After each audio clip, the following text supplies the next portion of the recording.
Քննչական կոմիտեի կողմից հրապարակված կամ կրակված փամփուշտներ են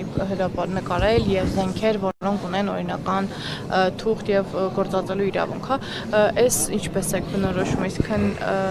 ապացույցներ չկան, բայց դատական process-ներ են ընթանում։ Գիտեք, մենք շատ արդեն վաղուց սովոր ենք, որ այս իշխանությունները իրենց վախերի մեջ բնակվելով, վախերով ապրելով ամեն ինչի են այլևս ունակ։ Այդ կարմիր գիծ հասկացությունը ինձ թվում է այդ բառապաշարից շատ վաղուց դուրս է եկել եւ կարմիր գիծը միայն բարոյական նորմերի մասին չի, եւ անվտանգային, եւ տնտեսական, եւ գործարար աշխարհի, եւ ամեն ինչ, այսինքն որ կողմը որ շուռ գա, այդ կարմիր գիծ հասկացությունը այլևս իրենց համար չկա սահմանադրություն, իրենց համար չկան օրենքներ, իրենց իսկ ստեղծած օրենքները, իրենց ուղեղներում ստեղծած օրենքներով ապրող առաջ շարժվող մարդիկ են, որ ուղղակի գնահատականն էլ չեմ կարող էլի այնպեսին տալ, որ իսկապես բնութագրիչ է լինի։ Դուք հավատում եք, որ ապազգային, հակազգային մոտեցում է, հա, մարդկանց նկատմամբ, ում որ ճանաչում ես տարիներով, ապրել ես այդ մարդկանց հետ։ Եվ այն ամեն ինչը, որ փորձում են բերել, այն բառամթերքը, որ փորձում են բերել եւ իբր դնել, թե այդ մարդիկ են դա արտահայտել, խոսել եւ այլն, այսինքն ուղղակիորեն զավեշտ է, էլի, այս ամենը տրագիկոմեդիայի նման մի բան է, ես ուրիշ բնութագրիչներ չեմ կարող էլի գտնել այս պարագայում, դրա համար շատ դժվար է իհարկե ասել, թե իրենց ուղեղներում մթագնած էլ ինչ էր կարող են ծնվել վաղվա համար, էլ ինչով են փորձելու պառակտել էժոր, էլ ինչով են փորձելու խաբել, ստել եւ այդ կեղծիկը անընդհատ 24 ժամյա ռեժիմով պետք է տեսնել։ Իրենք ասում են, որ պետական հեղաշրջման փորձ են կանխել, սա Հայաստանի պետականության դեմ ուղղված քայլ էր եւ նույնիսկ Ալեն Սիմոնյանն էլ այսօր համերգումով ասել է, որ սա նոր հոկտեմբերի 27 էր նախապատրաստվում եւ դա կանխել են։ Եկեք մի քիչ առաջ չընկնենք, հասկանանք ընդհանրապես ինչի համար էր այս ամեն ինչը արված, հա։ Ես գոնե ինչքան որ ճանաչում եմ նույն Բագրատ Սելփազանին, մի մարդու, որը մշտապես կանգնած է կարող է մարդկյուլել օրինակ։ Լավ, այդ արտահայտությունը ասենք որ դրել են։ Ես չգիտեմ, նախ մի 2 րոպե, 3 րոպե փորձ արեցի գոնե լսեմ, հասկանամ թե ինչի մասին է խոսքը, այդպես էլ չկարողացա հասկանալ ինչու, որովհետև այդ ձայնային խնդիրները, մնացած մոտեցումները, ես այդ մարդուն 20+ տարի ճանաչում եմ, հասկանում եք, որպես պարկեշտ, որ հոգևորական, որպես իր հայրենիքին, իր ժողովրդին, հայաստանյան առաքելական Սուրբ եկեղեցուն, նվիրված արժանավոր զավակ եւ հոգևորական ուսուցիչ, պրոֆեսոր, մի մարդ, որը ինձ հետ բազմաթիվ անհատական խոսակցություններ ունեցել, տարբեր կյանքի դրվագներ, արվեստից, մշակույթից եւ այլն, հա, ես երբևիցե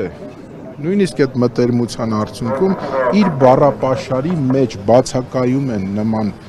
հարցեր, գյուլել, չգիտեմ, անվանարկել, ժողովրդի ներել մասսայական ձև, այսինքն իսկ այդ թուղթը, որ 24 թվականի թվագրմամբ էր, անցած տարվա վաղության ժամկետով, կազմողները այնքան փնթի ձևով է պատրաստված այդ ամեն ինչը, որ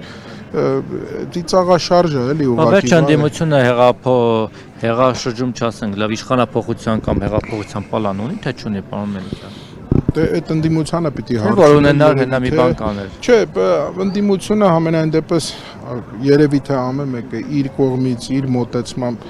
փորձում են իսկապես անել քայլեր, որը հնարավորի եւ օրենքի սահմաններում պիտի լինի բնականաբար, իսկ եթե վերագրվում են ինչ-որ արարքներ, հա, չգիտեմ, ռազմական, զինված եւ այլն արյուն թափել, այս բաները այնքան կիլոմետրերով հեռու են Բագրատ Սելփազանից եւ իր թիմից, որ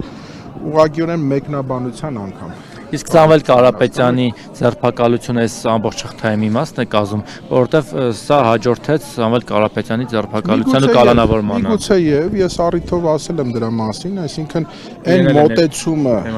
այն խոսակցությունը ընդամենը մի քանի րոպե, չէ՞, այդ ինտերվյուն, եթե ես չեմ սխալվում, ախր մի հատ եկեք մտածենք, էլի բանական մարդու մոտեցմամբ, հա, ոնց կարող է բանական մարդը մտածի, որ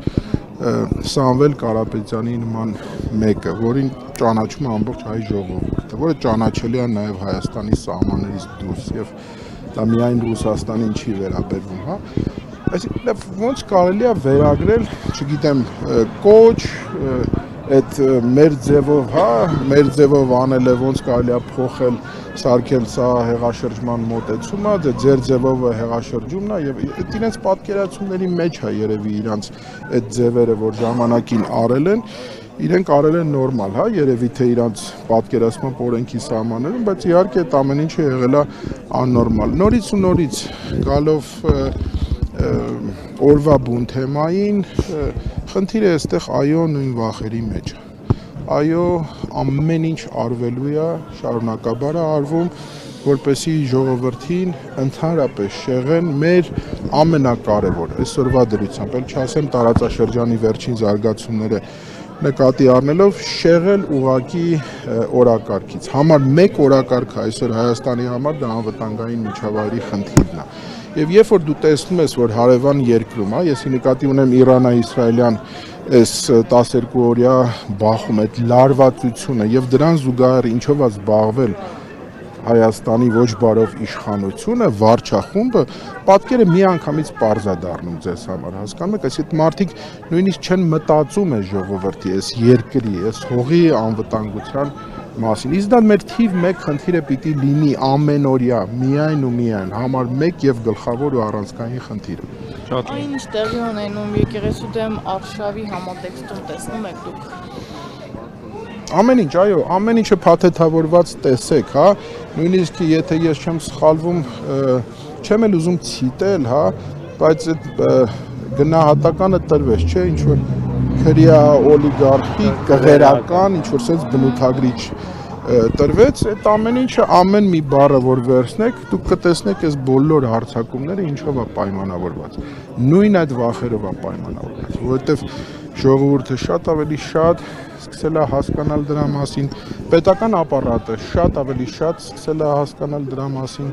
այո, նաև իրավապահ մարմիններն են սկսել հասկանալ այդ ամեն ինչի մասին, որովհետև իրենք վաղը մյուս օր արդեն իսկ չեն պատկերացնում էլ ինչ սահմաններից դուրս հրամաններ են լինելու, որպեսզի իրենք կատարեն։ Իսկ իր վարչախմբի ղեկավարի պատկերացմամբ, իսկ կա արդյոք որևէ մեկը, որ որևէ հրահանգ իմ կողմից չի կատարելու, որը որ ով չի կատարելու, պատիժները մենք հերթով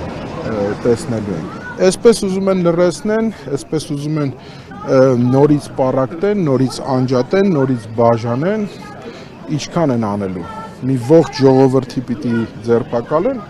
թող փորձեն այսինքն։ Հիմա այս ժողովուրդը որ կանգնած է այստեղ եւ իրենք էլ տենց ուշով երևի հետևում են թե քանի մարդ է գալիս, որովհետեւ իրենց հաշվարկների մեջ երևի հազարներ պիտի լինեն, որպեսզի այդ ցասումը արտահայտեն, այդ ընդվզումը արտահայտեն։ Ընդվզումը մարդկանց մեջ է։ Դուք հայ ժողովրդի հետ կատակ մի արեք։ Այս ժողովուրդը ֆենոմենալ բաներ ունի, բնութագրիչներ ունի, հա,